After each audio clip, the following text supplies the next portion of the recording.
Ladies and gentlemen, thank you for joining me again today. This is your host, ID Jester. We are continuing our comprehensive routing example. This is the Advanced Squad Leader rules set in about 15 minutes. Last episode, I kind of talked about the thought process about understanding the rules as opposed to reading the rules and knowing what the words say. Knowing what the words say and understanding what the words mean are, in my opinion, two different things. Last time we talked about the routing process, the process you're going to go through, and more importantly, the goals of your routing units.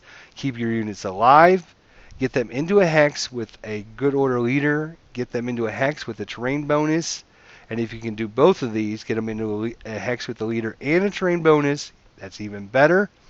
Get your units into a position where they will not be attacked or moved adjacent to. And all of this, and even though we were talking about the rout phase, is in apprehension of the rally phase, which is coming up.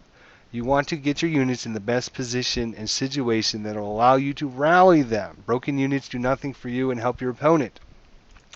So I've got some examples going on here in the Vassal module. And we're going to go over these and talk about the different situations that are going on. All the broken units should have DM counters on them. Just so you know, what I'm doing is I'm actually taking the DM counters and I'm taking them off. You would not do this in a normal situation. You would not do this if you're playing a normal scenario. You would not play this or do this if you're playing face to face. Normally you would just leave the DM counters on. But I just think because I'm recording this and we have a lot to talk about, I'm just going to take the DM counters and set them aside so we can see what the units are. You can just assume that every one of the broken units has a DM counter on it, and I'm just removing the DM counters just so it makes it a little easier to see what's going on as we talk about the different situations that are going on here in our example. So again, just assume that each of the counters have a DM counter on it. You would, of course, not do this in normal play. You would leave the DM counter on there. But like I said, just because I'm doing a video of it, I'm going to remove the DM counters just so it's easier for us to visually see what's going on and not have to have me hover over the hex and wait for it to pop up so we can see what's in that hex. Okay?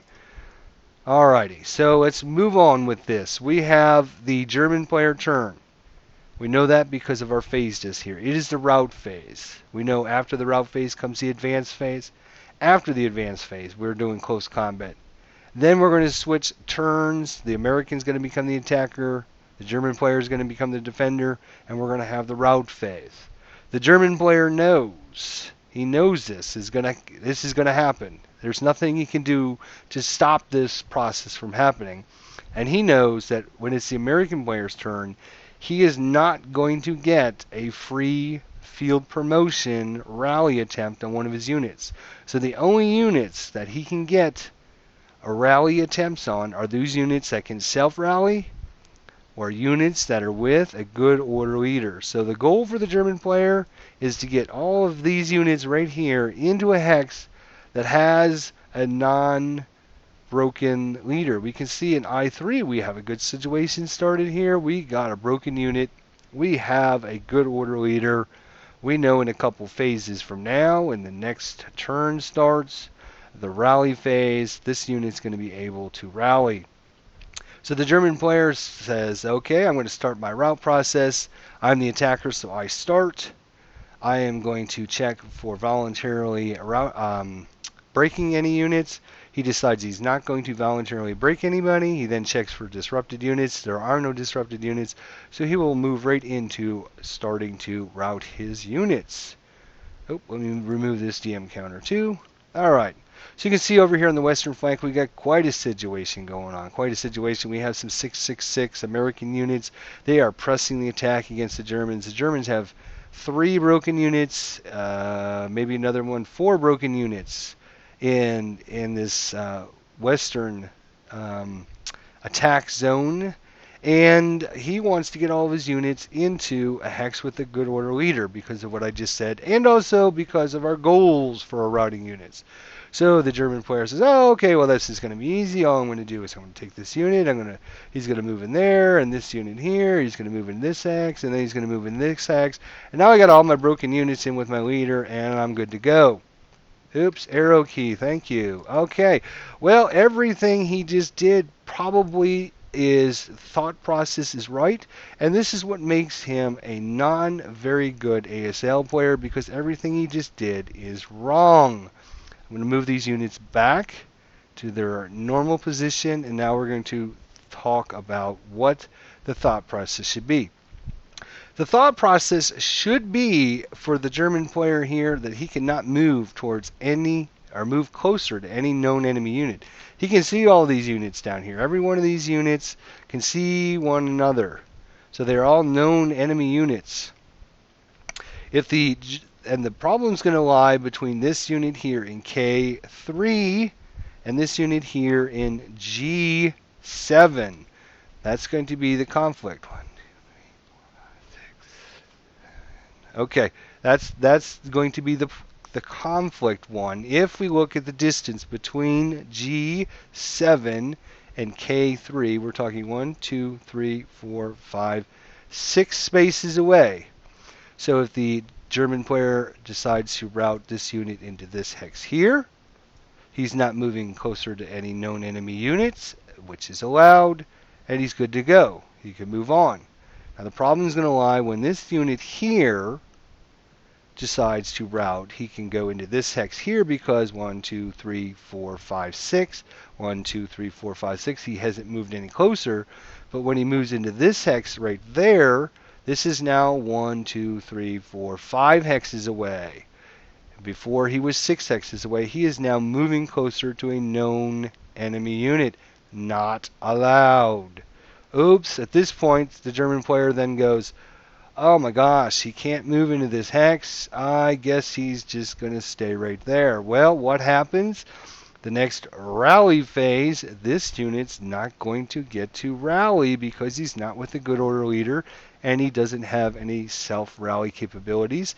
And the German player will not have field promotion where he gets one free rally attempt on one of his units that is not have self-rally capabilities and is not stacked with a good order leader. So the German player has made a grievous error in his routing process because he hasn't thought about all of the understanding of the rules. Again, we're going to move these units back one more time here, and now we're going to show you the good ASL player. The good ASL player is thinking to himself, okay, well, what am I going to do here?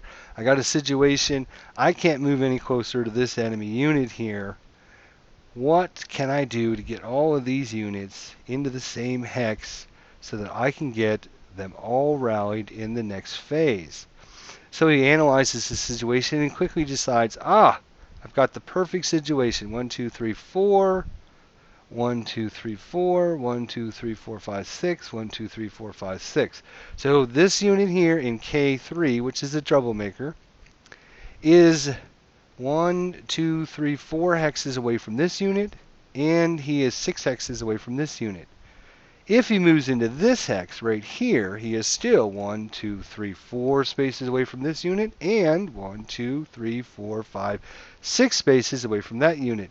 So he has not moved closer to any known enemy unit.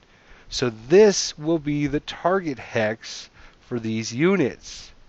At this point, the German player can start with any of these units, but we'll just assume he starts with this unit in H2. I'm just calculating hexes to make sure I'm not cheating the system. This unit is 1, 2, 3, 4 away, so E is going to spend 2 movement factors to move into this hex right there. And he's going to spend an additional 2 movement factors to move into this hex. He has not moved closer to any known enemy unit. He's not going to be interdicted by any unit because he's not moved out in the open. And he's feeling really good about himself. But you're thinking, well, wait a minute. That's not with the leader. What's going on here? What are you talking about? This doesn't make any sense. Well, just stay with me. It'll make sense when I get finished here. All right, now continuing on with our example here. The German player then decides that this unit in I3 will low crawl into J2. He will low crawl into J2. And last but not least, we have our troubled unit in K3. The K3, the German player, he could either choose low crawl or movement factors. It doesn't matter. He knows he's just going to move into this hex adjacently. Now he's got all of his 3 broken units into the same hex. They followed all the rules where they didn't move any closer to any known enemy units.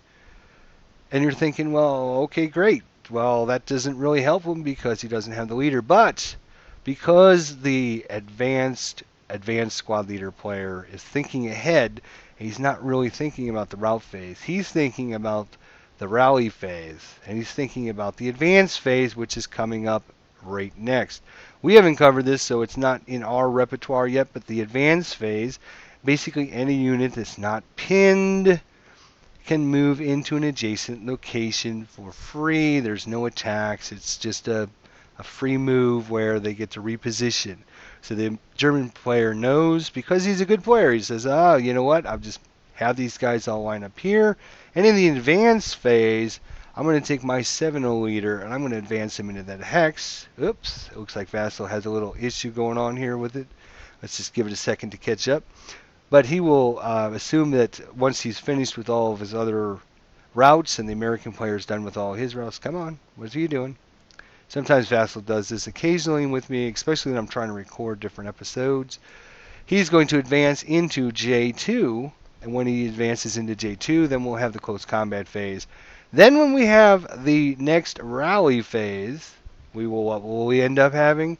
We will end up having a German unbroken leader, good order leader in J2, and we'll have 3 broken units that it can then try to rally. Of course, remember, all of these units will have DM counters on them. I just removed the DM counters just so we could see what was going on. The German player then thinks about what's going on down here in H10. There's not a lot he can do. He's not going to be able to rally this unit.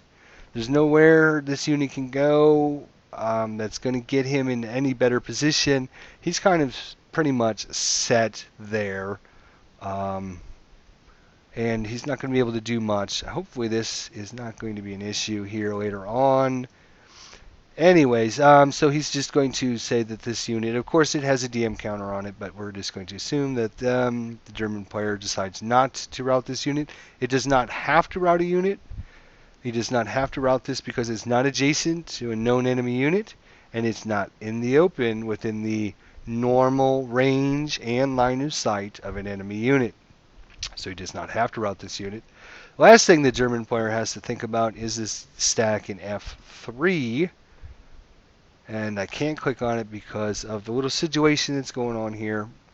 But there is a broken unit in that hex as well. So the German player knows that he could route that unit away, and he does have a leader in the hex which can route away with that unit. Now the question comes into, where would he go if he had the choice or chance to do that? Well, let's look at the situation he's got going on here. The nearest building and or woods hex are in H3, which are 3 movement factors away, and D4, which are 4 movement factors away. 1, 2, 3. He can ignore D4 because it's not any farther away than his current. He's currently 1, 2, 3 hexes away. This is 2 hexes away, so it's not any farther away. And he is 1, 2, 3, 4 hexes away from this unit. 1, 2, 3, 4 hexes away to H3. So this building is not any farther away as well. It looks like that Vassal is not going to do. It's not going to get off of that little step there. Sorry about that, folks. Anyways, it's 1, 2, 3, 4 away. He's 1, 2, 3, 4 away. So moving to this hex is not any farther away than this unit than he is now. So you can choose to ignore this hex. He can choose to ignore this hex. So the next closest building or woods hex would be 1, 2, 3, 4, 5. 1, 2, 3, 4, 5. So it'd be B6 And H1 would be his next options. 1, 2, 3, 4, 5, 6. 1, 2, 3, 4, 5. 1, 2, 3, 4, 5. Yeah, so this is 6 hexes away, and this is 5, and this is 5. So his next options are H1 or B6. Obviously, B6 isn't any farther away than this unit, so that's out of the question. The next option is, well, would it be advantageous for him to move into H1? He could take his broken unit and his leader, and they could fall back into H1. And unfortunately, I can't see what's in the stack to tell you if that would be a good move or not. But that's something that the German player would think about. Whether or not it would be a good option to go there. Now, the thing he has to think about is if he moves into F3, let's see, 1, 2, 3, 4. If he moves in that hex, if he moves in the next hex, he would be 1, 2, 3, 4, 5, 1, 2, 3, 4, 5, 1, 2, 3, 4, 5. Yeah, he can move up along there without getting any closer to this enemy unit. The question I have is whether there's a wall there or not. He would risk interdiction if he moves into this hex, but once he moves into this hex, he might get interdiction from this unit here, depending on if there's a wall there or not. It might be worth it to him or not. This hex he would not get interdicted. This hex he would not get interdicted, and then he could move into that hex. So that's something to keep in mind. So that was an example. Basically, this is just a side example of what I wanted to show you about. The real example was here, and about thinking about if I want to get my units together, if I want to do certain things, you should think about the big picture. Big picture being, I want to get these units rallied. Getting them to position where I got them with a good order leader will get me them rallied. Moving one unit into this hex and having 2 units there and 1 unit in here that are broken isn't going to be good for the German player.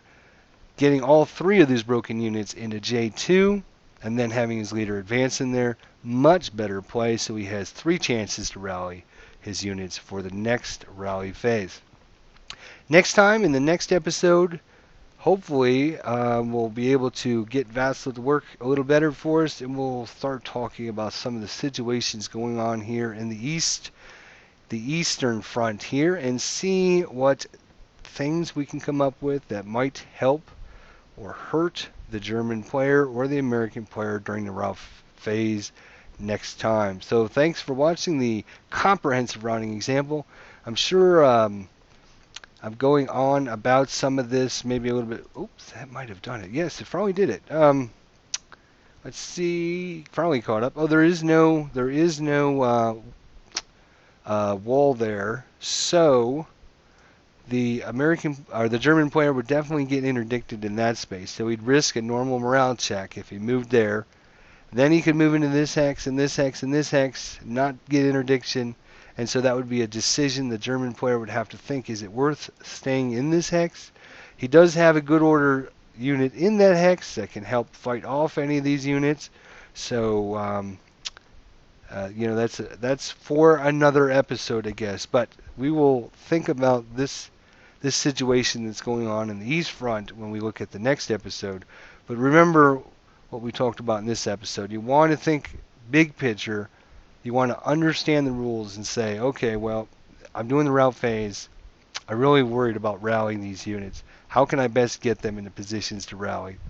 Sure, this guy can try to, prep fire this unit and try to DM and everything like that. But remember, the route phase comes first. So if he could route all of these units, of course they would have DM counters on them. Don't forget that.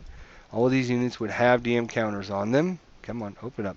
I'm going to have to restart my Vassal. Looks like it's freaked out a little bit. So all these units would have a DM counter on them.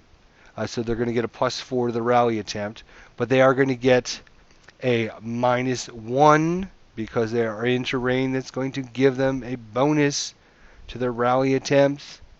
And so hopefully the German player can get a few of these units rallied, and he'll have a chance because of his smart play. All right, folks, we will see you in the next episode. Thanks for watching. Leave your thoughts and comments below.